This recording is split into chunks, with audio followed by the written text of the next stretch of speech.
우리 예수님의 그 놀라운 산상수훈의 참 말씀 이후에 이제 10가지의 하나님의 예수 그리스도의 하나님으로서의 치유의 역사가 참 기적의 역사가 나타나고 있다고 말씀을 드렸습니다. 어저께 납병 환자를 고쳐주시고 먼저 손을 대시고 고쳐주시죠. 백부장의 하인인 중풍병자를 고쳐주시고 그냥 말씀으로만 고쳐주시는 그런 예수님의 모습을 저와 여러분이 보았습니다. 그런데 오늘 본문의 말씀에는 베드로의 집에 들어가셔서 베드로의 장모를 고쳐주시는 그런 장면이 있죠. 베드로는 예수님을 따라가기 위해서 자기의 모든 것을 내려놓은 그런 사람입니다. 모든 것을 내려놓았다고 해서 예수님께서 그냥 돌보지 않으시고 책임지지 않으시는 게 아닙니다. 예수님께서 특별히 베드로의 장모를 찾아와 주시고 이 베드로의 장모를 치유해 주시는 그런 모습을 저와 여러분들이 보게 되죠. 저와 여러분들이 참 모든 것을 내려놓는다고 할 때 사실은 내가 막 이렇게 돌보고 책임지려는 나의 책임을 내려놓는 거지, 내가 돌보고 책임지는 것보다 우리 주님께서 돌보시고 우리 주님께서 책임져 주시는 것이 훨씬 더 낫다는 것, 참 결코 손해보는 일이 아니라는 것, 그것을 기억하시면서 주님께서 부르실 때 따라 걸을 수 있는 그런 저와 여러분이 되었으면 좋겠습니다. 지금 열병으로 알아누웠다. 열병으로 알아누울 정도면 얼마나, 그리고 그 당시에 얼마나 지금 심각한 열병이겠습니까? 철철 끓고 있지 않겠습니까? 여러분, 열병 걸린 사람 이렇게 가까이 가서 만지기가 쉽던가요? 참 과거에는 지금보다 훨씬 더 어려웠을 것입니다. 과거에는 전염병이 한번 돌면 그냥 막 수없이 많은 사람이 죽어나가는 때였습니다. 지금도 부담스러워요. 가족 아니면 쉽게 손을 대고 엄마나 손을 대고 안타까워하며 돌봐주는 그런 일이 있을 수 있겠지 쉽지 않은 일입니다. 그럼에도 불구하고 예수님께서는 그 여자의 손에 손을 대시니 그렇게 참 열병 가운데 고통하는 손을 잡아주시는 예수님의 모습을 보게 되죠. 예수님께서 몸만 고치기를 원하시는 분이 아니라는 것을 꼭 볼 수 있기를 바랍니다. 우리의 몸의 질병은 언제나 마음의 질병과 연결이 되어 있습니다. 그리고 이것은 또 우리 영의 질병과도 죄와도 연결이 되어 있는 거예요. 이게 하나 연결이 안 되어 있지가 않습니다. 그래서 우리가 몸만 고친다고 완전한 치유가 되는 것이 아니고, 마음만 고친다고 완전한 치유가 되는 것이 아니고, 죄 용서만 받는다고 완전한 치유가 되는 것이 아닙니다. 하나님께서, 예수님께서 저와 여러분에게 주시기를 원하시는 것은 너희 온 영과 혼과 몸이 그리스도 예수의 날에 온전히 보존되기를, 저와 여러분에게 완전한 그 샬롬을 주시기를 원하신다는 것, 그것을 기억하시면서 우리 다니엘 금식하며 몸의 훈련, 영의 훈련, 혼의 훈련, 영의 훈련을 해나가고 있는데, 훈련을 할 뿐만 아니라 온전하게 고쳐주시는 하나님의 은혜를 간절히 기대하고 사모하면서 그렇게 나아갔으면 좋겠습니다. 아마 참 이 과정을 통해서 참 많은 위로를 참 경험하고 느꼈을 것이다. 때로는 100마디 말보다 한번 손잡아주고 한번 안아주는 것, 그것이 훨씬 더 강력한 그런 메시지가 있을 때가 있다는 것 기억하시면서 우리도 그렇게 사람들을 섬기고 도울 수 있으면 좋겠습니다. 어제도 말씀드렸지만 특별히 우리 노부모님들의 경우에는 누구보다도 터치가 더 많이 필요한 분들이세요. 기억하시면 정말 좋을 것 같습니다. 예수님께서 그 여자의 손에 손을 대시니 열병이 떠나가고 그 여자는 일어나서 예수께 시중을 들었다. 이 은총의 모습을 저와 여러분이 경험할 수 있기를, 누릴 수 있기를 바랍니다. 날이 저물었을 때에 이렇게 되어 있는데, 우리 참 마테마가 누가 같은 사건을 전달해 주지 않습니까? 우리 다른 성경을 보면 이게 안식일 날 이었다는 것을 이렇게 짐작할 수가 있습니다.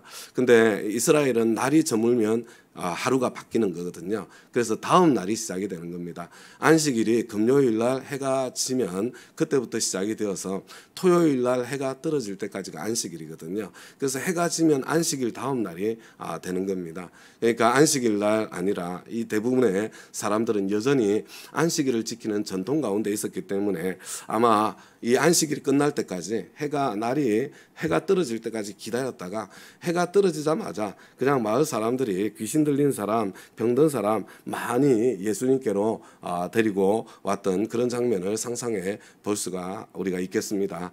그죠? 예수님 안에 치유가 있습니다. 예수님께 데리고 오는 사람들이 있었습니다. 근데 예수님께 데리고 오는 사람들이 있었기 때문에 그 많은 사람들이 참 악령으로부터 노임을 받고 고침을 얻을 수 있었던 것을 보게 되지요. 우리 주위에도 정말 예수님이 꼭 필요한 사람들이 있습니다. 예수님께로 데려와야 될 사람들이 있습니다. 이 시대에 예수님이 누구예요? 여러분, 이 시대의 예수님은 교회입니다. 교회가 예수 그리스도의 몸입니다. 목장이 바로 예수님을 이렇게 보여주는 통로입니다. 우리가 집에서 모이는 이 목장 모임, 집에서 모이는 이 교회, 이곳이야말로 예수님이 가장 생생하게 드러나는 곳입니다. 우리가 VIP를 찾을 때에 우리 목장에 누가 오면 힘이 될까? 우리 교회에 누가 오면 우리 교회에 힘이 될까? 우리 인간적으로 자연스럽게 그런 생각들을 하게 되잖아요. 그런데 신앙생활은 역설입니다. 그렇게 하면 오히려 교회가 성장하는 게 아니고요, 거꾸로 됩니다. 지금 이 시대의 교회가 존경심을 잃게 된 것이 바로 그것 때문입니다. 우리가 도움이 될 만한 사람들만 그냥 무의식 중에도 그렇게 사람을 찾는 거예요. 전혀 도움이 안 될 것 같은 그런 사람이면 그냥 우리도 제쳐버리고 외면하는 겁니다. 교회가 교회를 필요로 하는 사람, 예수님을 필요로 하는 사람, 예수님께 데려오지 않으면 안 될 사람, 이런 사람들에게 초점을 맞추고 그분들을 섬기기 시작할 때 교회는 존경을 회복하게 되고 그 가운데 하나님의 역사가 일어나게 되는 것입니다. 그래서 다시 한번 우리의 목장으로 누구를 데려와야 할까? 누가 예수님께 누구를 데려와야 할까? 예수님을 꼭 필요로 하는 그 사람. 물론 쉽지 않겠죠. 쉽지 않기 때문에 우리가 씨름하면서 대가를 치르면서 그렇게 한 생명 한 생명을 살려나가는 그런 저와 여러분이 되었으면 정말 좋겠습니다. 예수님께서 모두 고쳐주셨습니다. 내가 생각하는 속도로 되지 않는다고 낭만하지 않았으면 좋겠습니다. 우리 주님께서 모두 고치실 것입니다. 그 무엇보다도 가치 있는 영혼의 구원을 먼저 얻게 하실 것입니다. 그리고 한 생명이 참 영적으로 회복되고 난 뒤에 우리 마음도 그리고 또 몸도 치유하시는 그런 은혜의 역사를 펼쳐 가실 것입니다. 우리 17절 말씀, 그래서 예수님께서 이 모든 과정을 통해서 이사야 예언자 이사야를 시켜서 하신 말씀, 그리고 6이라고 표시가 되어 있죠. 여러분, 성경에 이런 표시가 있으면 이제 좀 성경을 좀 읽으신 분들은요, 이 표시 하나하나를 건너뛰지 마시고 이 표시가 무엇을 의미하는지를 찾아보시는 자리까지 가면 좋겠습니다. 그래서 책을 읽으면 성경책 아래쪽에 6이 뭐라고 설명되어 있는지, 그리고 또 컴퓨터를 읽으시면 그 6을 누르면 찾아가거든요. 클릭을 해가지고 찾아가 보시면 좋겠습니다. 이 구절은 이사야 53장 4절을 인용했다는 그런 뜻입니다. 그는 몸소 우리의 병약함을 떠맡으시고 우리의 질병을 짊어지셨다. 이렇게 이사야 53장 4절이 이렇게 번역마다 다르기 때문에 원문은 같지만 번역이 달라서 그런 거예요. 다른 말로 번역이 되어 있지만 예수님께서 우리의 병약함, 우리의 질병 짊어지셨다. 그리고 난 뒤에 이어지는 거예요. 그가 매를 맞아 상함으로 우리가 나음을 얻었다, 입었다. 이렇게 지금 이사야 53장 말씀이 전개되고 있는 겁니다. 예수님이 십자가를 지실 때에 저와 여러분의 영혼 구원, 죄 용서만을 위해서 십자가를 지신 것이 아닙니다. 십자가 능력 안에는 우리 몸의 치유의 능력도 담겨 있고 우리 마음의 치유의 능력도 담겨 있고, 그리고 궁극적으로 우리 영혼의 질병, 죄의 질병, 죄의 짐을 벗겨주는 능력도 함께 담겨 있는 것입니다. 그런데 우리가 어저께 같이 이야기를 했잖아요. 저와 여러분이 몸이 아플 때, 마음이 아플 때, 그리고 또 참 내 인생 참 이렇게 무겁고 힘들 때 주님을 찾아가잖아요. 그런데 그냥 주님 해주시려면 해주시고 말려면 마시고, 여러분 이렇게 해서는 안 되는 거예요. 주님 앞에 매달려야 됩니다. 언제까지 매달리는 거냐면 주님의 말씀이 들려올 때까지 매달리는 거예요. 주님께서 나에게 주시는 대답을 들을 때까지 매달리는 겁니다. 하나님께서 여하튼 이게 내가 기도를 하다 보면요, 내가 간절히 하나님 앞에 매달릴 때에 하나님께서 참 말씀하시는 그 순간을 경험하게 되는데, 그때 어떻게 오냐면 내 마음속에 뭔가 이렇게 이게 답이 왔구나 이렇게 마음에 평화가 확 밀려오게 되는 그런 경험들을 하게 돼요. 어떤 때는 그 대답이 노일 때도 있습니다. 노일 때도. 그렇지만 주님께서 대답하시는 순간에는 마음에 확 뭔가가 밀려와요. 이제 내 기도가 끝났구나. 그런 타임이 온다니까요. 여러분 그때까지 매달리는 겁니다. 그때까지. 그러면 주님께서 가장 선한 거의 대부분 예스로 응답하시지만 아픈 사람을 위해서 간절히 기도할 때 어떤 때는 하나님께서 평화를 주시더라고요. 이제 내 기도가 끝났구나. 근데 얼마 지나지 않아서 이분이 천국으로 가시는 경우를 경험한 적도 있습니다. 하나님께서 이제 네 기도의 분량이 끝났다. 그러고 난 뒤에 해결해야 될 그 모든 것들을 해결하시고 천국으로 불러주신 거예요. 제일 좋은 결과를 주신 거거든요. 그것조차도 그렇게 우리가 하나님을 믿어드리면서 그냥 주님 하시려면 하시고 말려면 마시고 이런 기도가 아니라 정말 절실하게 하나님 앞에 주님의 응답을 말씀을 들을 때까지 그렇게 매달리고 주님의 치유를 경험하고 누리는 그런 저와 여러분이 되었으면 좋겠습니다. 이제 예수님께서 수많은 사람들이 모여드니까 건너편으로 떠나신 모습을 보게 되고요. 이제 19절을 보세요. 율법학자 한 사람이 다가와서 예수께 말하였다. 선생님, 나는 선생님 가시는 곳이면 어디든지 따라가겠습니다. 여러분들 어떻게 하시겠어요? 지금 이 당시에 율법학자 같으면 지금은 뭐라고 하면 좋을까요? 우리 교회에 이렇게 큰 기업을 하시는 사장님 한 분이 아니면은 정치적으로 파워가 있는 정치꾼 한 명이 이런 사람이 나타났다고 생각을 해보세요. 제가 이 교회 너무 좋으니까 제가 출석하겠습니다. 아유 웬일이세요? 얼마나 고마운 일이세요? 이렇게 일반적으로 나오지 않나요? 그죠? 근데 율법학자 한 사람이 예수님한테 말하는 거예요. 선생님, 나는 선생님 가시는 곳이면 어디든지 따라가겠습니다. 아이고 웬일이세요? 율법학자님께서 저를 따라오시겠다니요. 그런 태도 전혀 아니잖아요. 예수님께서 그에게 말씀하셨다. 여우도 굴이 있고 하늘을 나는 새도 보금자리가 있으나 인자는 머리 둘 곳이 없다. 그래 네가 나를 따라오겠다고? 무엇을 위해서 나를 따라오려는데? 무엇을 위해서? 내가 가는 곳에 머리 둘 곳 없는 노숙자 신세 같은 그런 자리가 될지도 모르는데 그런 자리까지 네가 정말로 따라올래? 우리 예수님께서 가지고 계신 이 당당함을 좀 보실 수 있기를 바랍니다. 왜냐하면 이 예수님을 따라가는 삶의 축복은 우리가 이 땅에서 영광을 거두는 것과 비교할 수 없는 영광이 담겨있기 때문에 그런 거예요. 그 다음에 또 21절도 또 마찬가지예요. 또 제자 가운데 한 사람이 말했다. 주님, 내가 먼저 가서 아버지의 장례를 치르도록 허락해 주십시오. 장례가 얼마나 급한 일입니까? 근데 예수님께서 말씀하시기를 너는 나를 따라오너라. 죽은 사람의 장례는 죽은 사람들이 치르게 두어라. 이렇게 말씀하시죠. 여러분, 근데 이거 예수님 너무 매정하신 거 아니야? 이렇게 생각할 수 있는데요. 여러분 한번 잘 생각해 보세요. 올림픽 출전하는 선수들이요. 때로 장례가 생겨도 그냥 그대로 출전할 때도 있지 않아요? 올림픽까지 아니어도 돈 버는 것 때문에 이렇게 내가 해외 출장 중에 있다. 이렇게 중요한 출장이 앞두고 있다. 그러면 아버지 장례가 나도 안 가는 경우도 있지 않습니까? 신영옥 씨라고 있죠. 제가 잘 모르는 분인데 들은 이야기인데 이분이 무슨 굉장히 중요한 콩쿠르에 나가 있었대요. 근데 어머니가 세상을 떠나시게 된 겁니다. 그런데 어머니가 세상을 떠나시면서 유언을 남겨요.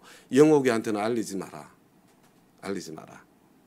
내가 죽었다 그러면 이제 돌아오든지 아니면 그것 때문에 마음이 흔들릴 거니까 거기에 집중하도록 그냥 끝나고 난 뒤에 알려라. 이렇게 유언을 하고 세상을 떠나셨대요.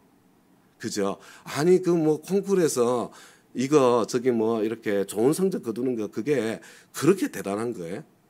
부모님 장례보다. 그죠? 제가 지금 말씀드리는 부분이 뭔지 아시겠죠? 여러분 예수님 따라가는 삶이 그것만 못할 것 같으세요? 그것만? 그런 일들만? 그거보다 훨씬 더 가치 있고 훨씬 더 놀라운 일이 예수님 따라가는 겁니다. 그리고 이 당시에 장례식을 참석한다는 거, 아버지 장례를 치른다는 거는요, 사실은 상속과 관련이 돼 있어요. 상속과. 예수님께서 예수님은 모든 마음들을 다 아시는 분이시니까 무슨 일이 있었는지는 몰라요. 그렇지만 어떤 경우에는 야, 너 상속권을 포기하고라도 나를 따라올 수 있겠냐? 넌 노숙자가 되어도 나를 따라올 수 있겠니? 너 상속권을 포기하고서도 나를 따라올 수 있겠니? 여러분 예수님께서 그렇게 지금 이 율법학자에게 요구하는 게 그거예요. 그만큼 예수를 따라가는 삶이 가치가 있는 삶이다. 여러분 혹시 예수님 때문에 손해 좀 본 거 있으십니까? 예수님 때문에 내가 좀 희생해 본 거 있으세요? 제가 우리 청년들 하도 힘들다 그래서 가끔 제가 물어봐요. 예수님 때문에 뺨 한 번 맞아본 적 있습니까? 예수님 때문에 밥 한 번 굶어 본 적 있습니까? 근데 우리 예수 따라하는 삶에 뭐 조금 힘들고 어려운 일이 있을 수 있는데 여러분 우리가 장차 예수님 따라가는 삶의 결과로 받게 될 유익과 비교할 수 있는 게 아무것도 없습니다. 아무것도 없습니다. 우리 참 내가 문제를 자꾸 바라보면 문제가 점점 커져서 문제가 나를 삼키는 거고요. 예수를 바라보고 예수께 집중하고 예수를 따라가는 삶의 축복을 내가 집중하고 바라보면요. 내 인생에 문제될 게 아무것도 없어요. 문제가 점점 작아지고 소멸되는 것을 보게 될 것입니다. 그리고 참 신기하게도 내가 예수 따라갔다고 처음에는 손해보는 것처럼 보여도 이런 궁극적으로는 손해보는 게 없어요. 우리 주님께서는 이 땅에서도 갚아주시고 이 땅을 넘어서 하나님 앞에서는 더 넘치게 갚아주시는 분이 우리 주님이시기 때문에 그렇습니다. 우리 이 새벽에 이 자리에 계신 저와 여러분 모두에게는 좀 그 당당함이 좀 보였으면 좋겠습니다. 세상 사람들하고 똑같이 아이고 이게 힘들어요, 저게 힘들어요, 이것 때문에 죽겠어요, 저것 때문에 죽겠어요. 이게 아니라 내가 지금 주님 따라가는 길이 그 무엇과도 비교할 수 없는 가치가 있는 것이기 때문에 주님 이 정도야, 이 정도쯤이야. 주님 감사합니다. 그리고 기꺼이 이렇게 한 걸음 한 걸음 그리고 주님께서 마침내 참 내가 직접 근심 걱정 염려하며 돌볼 때보다 더 아름답게 이루어 가실 주님의 계실 주님 그때 제가 주님을 자랑하겠습니다. 그런 마음으로 우리 평생의 신앙생활 해나갈 수 있기를 우리 주님의 이름으로 축원합니다. 하나님 아버지 주님 은혜에 감사합니다. 참 주님께서 얼마나 당당하셨는지 아버지 하나님 그것을 보게 됩니다. 나를 따라오라고 하실 때에 참 주님께서 이렇게까지 당당하실 수 있었던 것은 주님 따라가는 삶에 우리에게 약속하시고 주시는 것이 비교할 수 없을 만큼 크고 영광스럽기 때문에 그렇게 하신 줄 알고 있습니다.